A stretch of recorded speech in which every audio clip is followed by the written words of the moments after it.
कमियां हम में थी और कमियां हम में है, अपनी कमियां हम ही सुधारेंगे। महफिल में मेरा हार देखकर साथ मत छोड़ना ए दोस्त, महफिल में बाजी हम ही मारेंगे। आप लोग देख रहे हैं fast coaching centre by Upendra sir का चैनल, और आज की इस वीडियो में हम लोग कवर करने वाले हैं 10th क्लास बिहार बोर्ड का गोधुली भाग 2 का पहला चैप्टर, जिसका नाम है श्रम विभाजन और जाति प्रथा। तो चलिए देखा जाए कि इससे कौन कौन सा क्वेश्चन पूछा जाता है, कैसे पूछा जाता है। यह रहा पहला चैप्टर पार्ट 1 श्रम विभाजन और जाति प्रथा। पहले ही आपसे पूछा जाएगा श्रम विभाजन और जाति प्रथा कौन सा विधा है, तो आंसर करना है निबंध। आपसे पूछा जाएगा श्रम विभाजन और जाति प्रथा का लेखक कौन है, तो आंसर करना है भीमराव अंबेडकर। भीमराव अंबेडकर। आपसे पूछा जाएगा भीमराव अंबेडकर द्वारा लिखित पाठ कौन सा है, तो आंसर करना है श्रम विभाजन और जाति प्रथा। अब आपसे लेखक के बारे में यानी भीमराव अंबेडकर के बारे में कुछ पूछा जाएगा क्वेश्चंस। जैसे बतला दे, भीमराव अंबेडकर जो थे अपने यानी 14वां संतान थे, इनके मम्मी पापा के 14 संतान थे, उनमें से ये सबसे छोटे थे। तो पूछा जाएगा जो भीमराव अंबेडकर जो है इनका जन्म कब और कहां हुआ था, तो ऐसे 14 अप्रैल 1891 ईस्वी को महू गांव था मध्य प्रदेश यानी एक राज्य है, उसमें एक दलित परिवार में हुआ था। अब यहाँ से 3-3 क्वेश्चंस बनता है। अब बहुत बार बिहार बोर्ड में पूछा जाएगा भीमराव अंबेडकर का जन्म कब हुआ था, तो आंसर करना है 14 अप्रैल 1891 को। आपसे पूछा जाएगा कि भीमराव अंबेडकर का जन्म कहां हुआ था, तो महू मध्य प्रदेश में। आपसे पूछा जाएगा भीमराव अंबेडकर का जन्म कैसे परिवार में हुआ था, तो दिया रहेगा दलित परिवार, ब्राह्मण परिवार, क्षत्रिय परिवार, तो दलित परिवार में हुआ था। अब आपसे पूछा जाएगा कि भीमराव अंबेडकर का माता का नाम क्या है, तो माता का नाम क्या है, भीमाबाई। आपसे पूछा जाएगा भीमराव अंबेडकर का पिता कौन थे, तो पिता का नाम है रामजी सकपाल।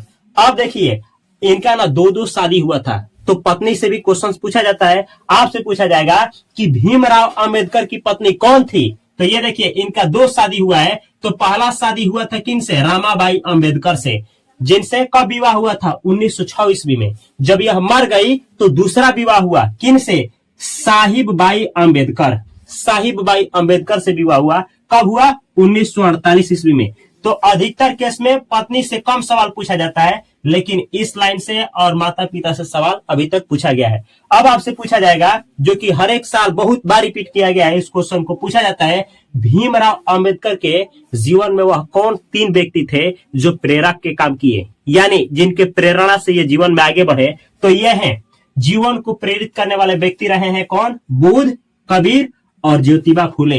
आपसे ऐसे इसको क्वेश्चन के रूप में पूछा जाएगा निम्नलिखित में कौन भीमराव अंबेडकर के लिए प्रेरक थे, और 4 नाम दिया रहेगा।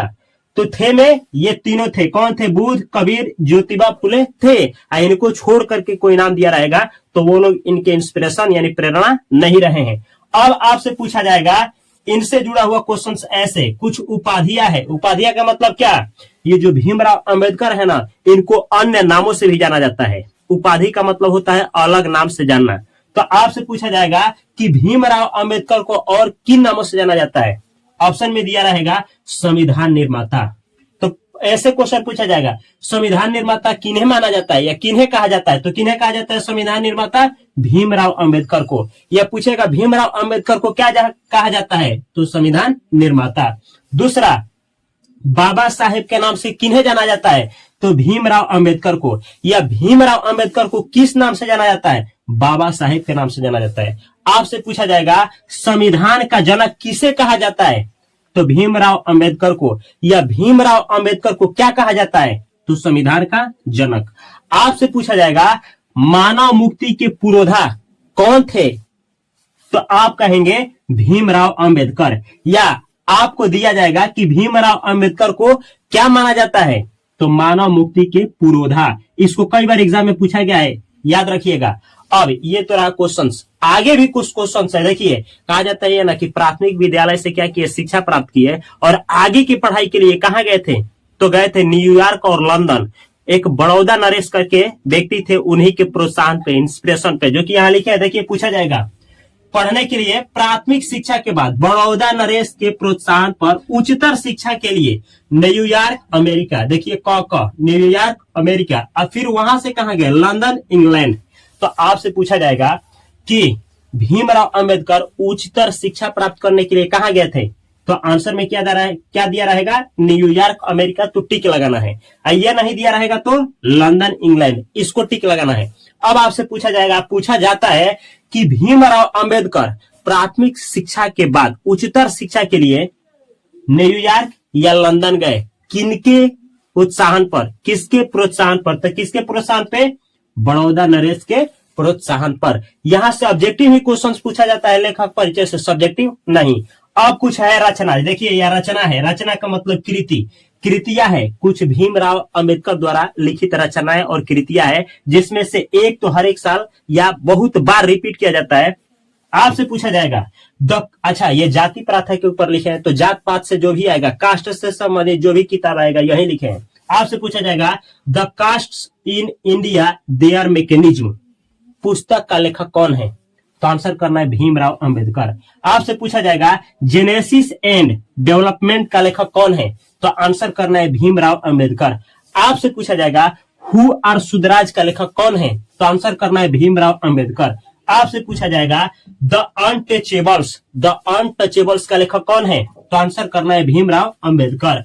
आपसे पूछा जाएगा बुद्धिज्म एंड कम्युनिज्म का लेखक कौन है, तो आंसर करना है भीमराव अंबेडकर। आपसे पूछा जाएगा बुधा एंड हिज धमा का लेखक कौन है, तो आंसर करना है भीमराव अंबेडकर।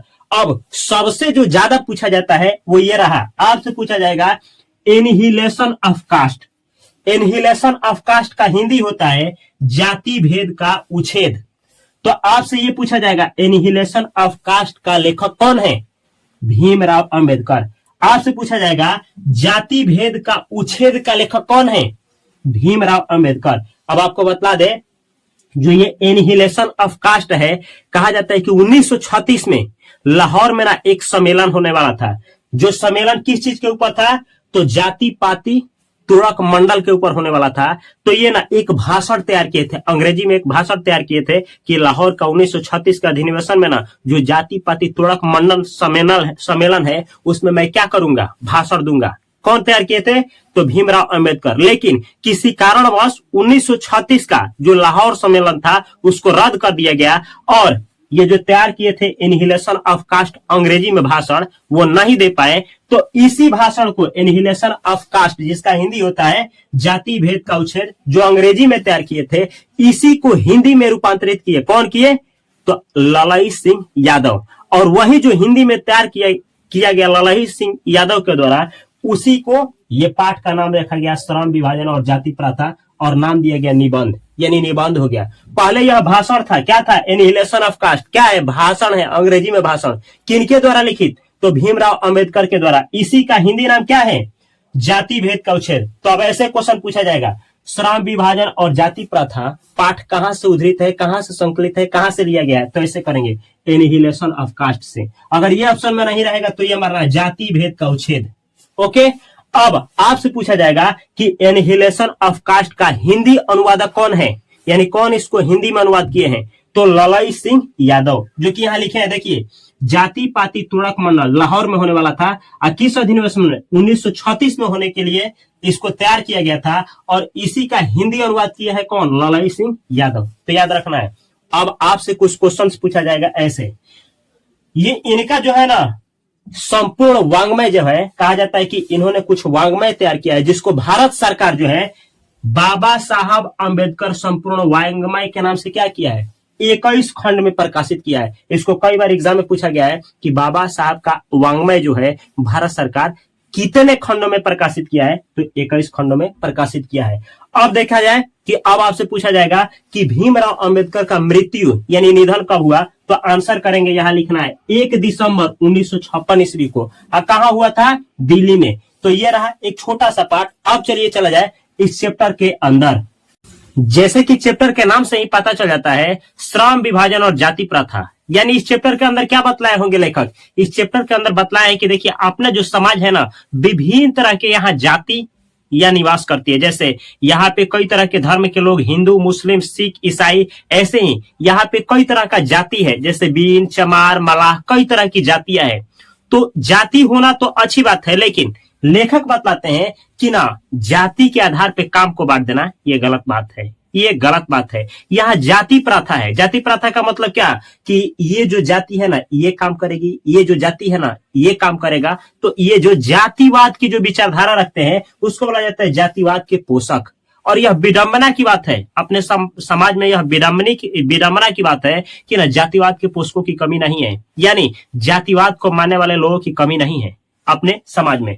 जातिवाद तो ठीक है, लेकिन होता क्या है कि जाति प्रथा है। यहाँ जाति प्रथा यानी विभिन्न तरह की जाति है, आना अपने जाति को सब कोई बढ़ावा देता है। यहाँ भी ठीक है, लेकिन जाति के आधार पर श्रम विभाजन है, यानी जाति के आधार पे यहाँ श्रम का मतलब होता है काम, अविभाजन का मतलब बंटवारा, यानी जाति के आधार पे काम को बांट दिया गया है।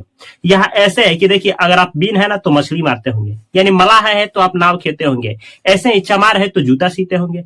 ऐसे ही अपने समाज में ना हर एक जाति को काम बांट दिया गया है कि ये जाति है तो ये काम करेगी। क्या ये अच्छा बात है? अगर ऐसे काम को बांटा जाए तो क्या होता है, ऐसे काम को बांटने से ना आदमी का जो टैलेंट होता है और मर जाता है। आदमी के पास जो हुनर होता है, जैसे मानिए आपके पास ना गाना गाने का हुनर है, आप बेहतर गाना गाने में गा सकते हैं, आप अपना नाम कर सकते हैं, अच्छा खासा जिंदगी जी सकते हैं, अपने परिवार को जिला सकते हैं, लेकिन बस इसलिए आपको गाना नहीं गाया दिया जा सकता है कि आप ना दूसरे जाति का है। या फिर आप ना मछली मार सकते हैं, लेकिन अच्छा खासा मछली मार सकते हैं, या आप पढ़ा सकते हैं, एक अच्छा शिक्षक बन सकते हैं, लेकिन आप ऐसे समाज से बिलोंग करते हैं, ऐसे जाति से बिलोंग करते हैं कि जिसमें पढ़ाना वर्जित है, तो आपको समाज में भिन्न यानी अलग दृष्टि से देखा जाएगा, नीच दृष्टि से देखा जाएगा। लेखक कहते हैं कि यही वह विडंबना की बात है कि ना हमारे समाज में ना ऐसे पोषकों के यानी जातिवाद के पोषकों की कमी नहीं है। यही वो कारण है कि हमारा जो समाज है ना वो पिछड़ा हुआ है। यानी यहाँ जो भी बेरोजगारियां है उसका प्रमुख और मुख्य कारण क्या है कि लोगों के पास जो है टैलेंट के दम पे अपने काम को नहीं चुनते हैं, यानी टैलेंट के दम पे, अपने प्रतिभा के दम पे और अपने क्षमता के दम पे लोग अपने काम को नहीं चुनते हैं, या चुनते भी हैं तो चुनने नहीं दिया जाता है, क्योंकि यहाँ ना जाति प्रथा है। जाति प्रथा यानी जाति प्रथा के आधार पे श्रम का विभाजन कर दिया गया है कि आप ना मलाह है तो मछली मारते हैं, ठीक है। अगर आप डॉक्टर हैं, मलाह होते हुए डॉक्टर बन गए, तो पहले ही पूछा जाएगा क्या करते हैं डॉक्टर, आप डॉक्टर हैं? नहीं, आप तो मलाह नहीं हो सकते। अब कोई मछली मारता है, इसका मतलब वो निश्चित है कि क्या होगा, मलाह होगा। नाव खेता है तो निश्चित है कि मलाह होगा। इस तरीके से क्या, ये जो इस तरीके से समाज का विभाजन किया गया है, लेखक बतलाते हैं कि यही गलत बात है, यही वह कारण है कि हमारा समाज जो है ना पिछड़ा हुआ है। लेखक बतलाते हैं कि देखिए, जाति प्रथा का दूसरा नाम क्या हो गया है, श्रम विभाजन। अब बहुत लोग जो है जातिवाद के जो पोषक है, जो मानते हैं ना कि समाज का विकास करना है, तो क्या करना चाहिए, जाति प्रथा के आधार पे ही काम को क्या करना चाहिए, बांट देना चाहिए। क्यों बांट देना चाहिए? अगर जाति के आधार पे काम को बांटते हैं ना, तो काम करने में क्या आएगी, कुशलता आएगी। कुशलता यानी इन लोगों का मानना है कि जैसे मानिए मलाह है ना, तो मलाह का लड़का मलाह ही होगा, यानी जो मलाह मछली मारता है तो उसका लड़का भी क्या करेगा, मछली मारेगा। अगर इस तरीके से निर्धारित किया जाए तो जातिवाद के पोषक लोग मानते हैं ना कि समाज का विकास होगा, लेकिन ये लोग थोड़ा चाचा लोग है ना, दादा लोग, थोड़ा इन लोगों का थोड़ा बुद्धि भरभ्रष्ट है। सोचना चाहिए कि ऐसा कुछ हद तक सही है, लेकिन पूरा सही नहीं है, क्योंकि सब लोग ऐसा थोड़े कर सकता है जी, नहीं। इतना समाज में छुटकारा होना चाहिए कि आप समाज से यानी समाज के जो क्राइटेरिया बनाया गया है, जो मापदंड बनाया गया है, उसको तोड़ करके आप अपने जीवन को आत्मनिर्भर होकर के अपने अनुसार जी पाए, सोच पाए। अगर आप ऐसा नहीं कर सकते हैं तो आप ना समाज का एक जीता जागता लाश है, आप समाज का ना एक गुलाम है। आप समाज का निर्माण नहीं करते हैं, समाज आपका निर्माण करता है। तो इस तरीके से लेखक कहते हैं, ये भीमराव अम्बेडकर कहते हैं कि नहीं, ये गलत बात है कि हम श्रम विभाजन करेंगे या चाहेंगे कि लोगों में कार्य कुशलता है तो अच्छी बात नहीं है, लेकिन इस आधार पे, कार्य कुशलता के आधार पे समाज को चलाया जाए। अगर जैसे मानिए हमको गाना गाना आता है, तो गाने गाने वाले को गाने दीजिए, कोई भी समाज का है, कोई फर्क ना पड़े। अगर इस तरीके से समाज को तैयार किया जाए तो निश्चित रूप से समाज जो है ना, यहाँ की गरीबी जो है वो खत्म हो जाएगी, बेरोजगारी जो है खत्म हो जाएगी। तो लेखक का ऐसा मानना है कि हमारे लिए ना आदर्श समाज क्या है, जहां लोग स्वतंत्र रूप से रहें, एक समानता के साथ रहे। अब भातृत्व का मतलब ना भाईचारे के साथ रहे। अगर इस तरीके से लोग समाज में रहते हैं तो वह आदर्श समाज है। और सच्चे अर्थों में कहा जाए तो लोकतंत्र जो होता है उसका मतलब यही होता है। यानी बतलाते हैं भीमराव अम्बेडकर कि अगर सही मायने में कहा जाए तो हमारे अर्थों में यानी उनके वास्तविक अर्थों में लोकतंत्र का मतलब होता है कि जहां लोग ना वास्तविक रूप से दूध और पानी के मिश्रण के समान क्या रहे, एक साथ मिलजुल करके रहे। अगर इस तरीके से मिलजुल करके रहते हैं तो समाज का जो विकास है ना अधिक से अधिक होगा। और लोग जो है ना मजबूरी में कोई काम नहीं करेंगे।